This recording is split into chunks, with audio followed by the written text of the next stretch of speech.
Well, during a House Homeland Security Committee hearing on Tuesday, Republican Congresswoman Marjorie Taylor Greene of Georgia blamed a rise in fentanyl overdose deaths on Joe Biden's administration.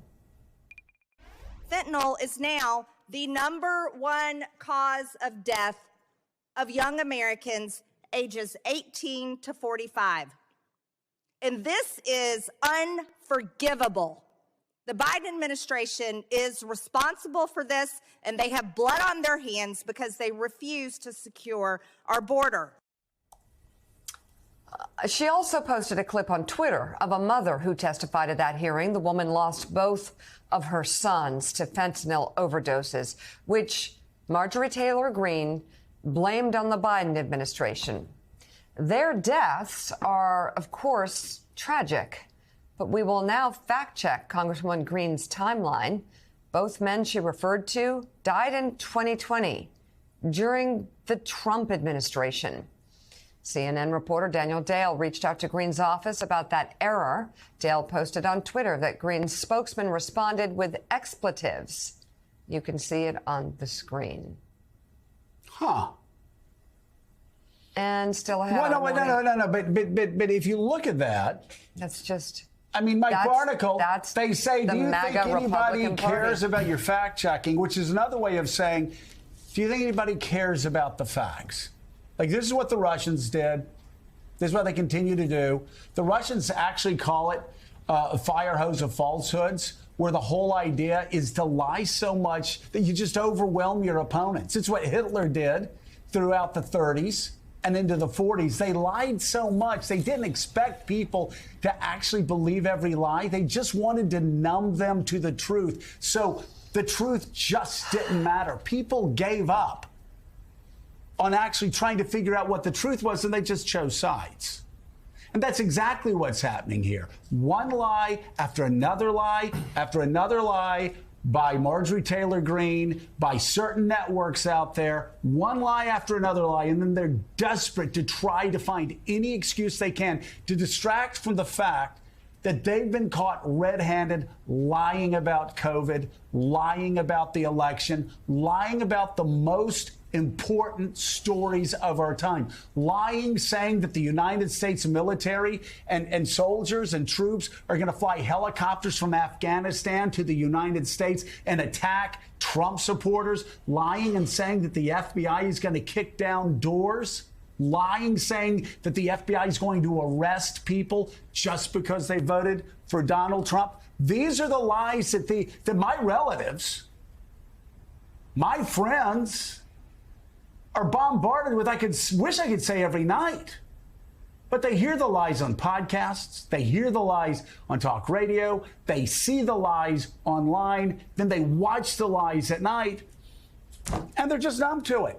They're just like, well, I'll believe it. Why not? Who can you believe? And that's what they all say. They all go, it's just so hard to figure out what's the truth now. I don't even watch the news anymore. But they do.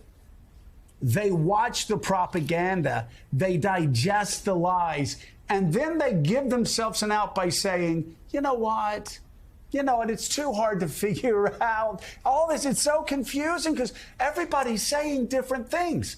That is the goal of liars. That's the goal of propagandists. That's the goal of certain networks out there. That's the goal of podcasters. That's the goal of these people that are spreading Trump's lies. They just want to numb the people. And that's exactly what they have done. Yeah, they have done that, Joe, and they've been very successful at doing it. You know, we began this morning at the 6 o'clock hour with a complete charade, play acting, performance art, Senators Hawley and Cruz and Kennedy grilling the Attorney General of the United States. And I have to tell you, it was, to me, personally, depressing to watch, as Marjorie Taylor Greene is depressing to watch. And all I could think of is looking back at history, where is Joseph Welch when we need him?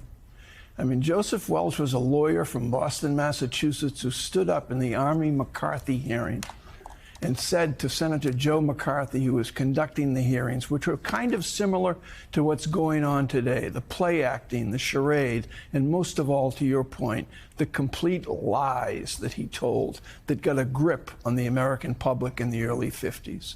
And Joseph Welch, the lawyer, looked right at Senator McCarthy and said, "Have you no sense of decency, sir?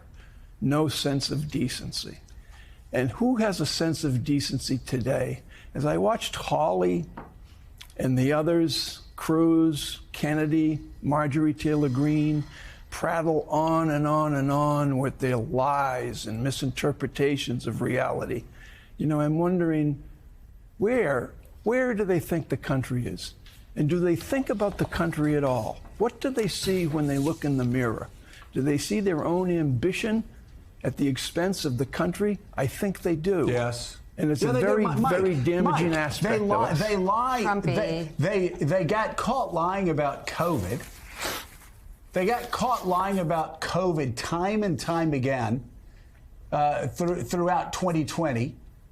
They got caught lying about the election. They knew Donald Trump lost the election. All of these people knew Donald Trump lost the election.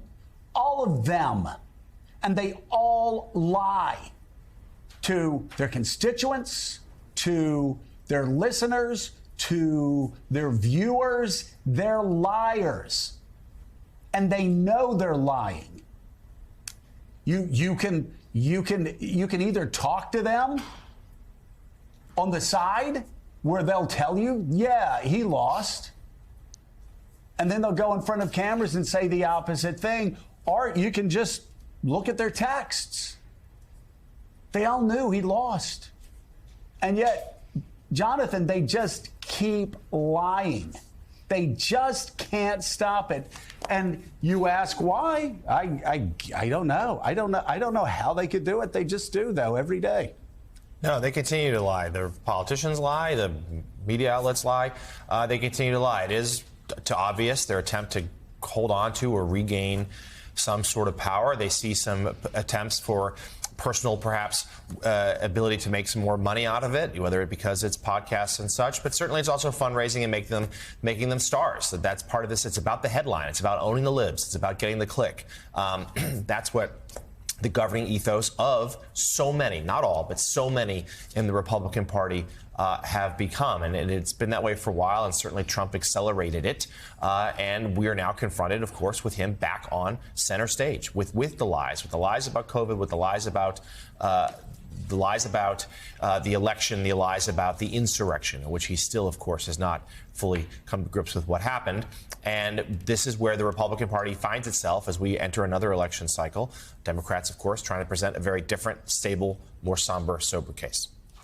And by the way, the more they lie, these members lie about the election being stolen, the more they lie about COVID, the more they lie in defense of Donald Trump and his cockamamie theories that actually lose elections and have every year, the more money they raise from contributors. The more money that pours into their campaign accounts. This is the ecosystem. Yeah, this is the ecosystem where lying is rewarded. It's also amplified. Yeah.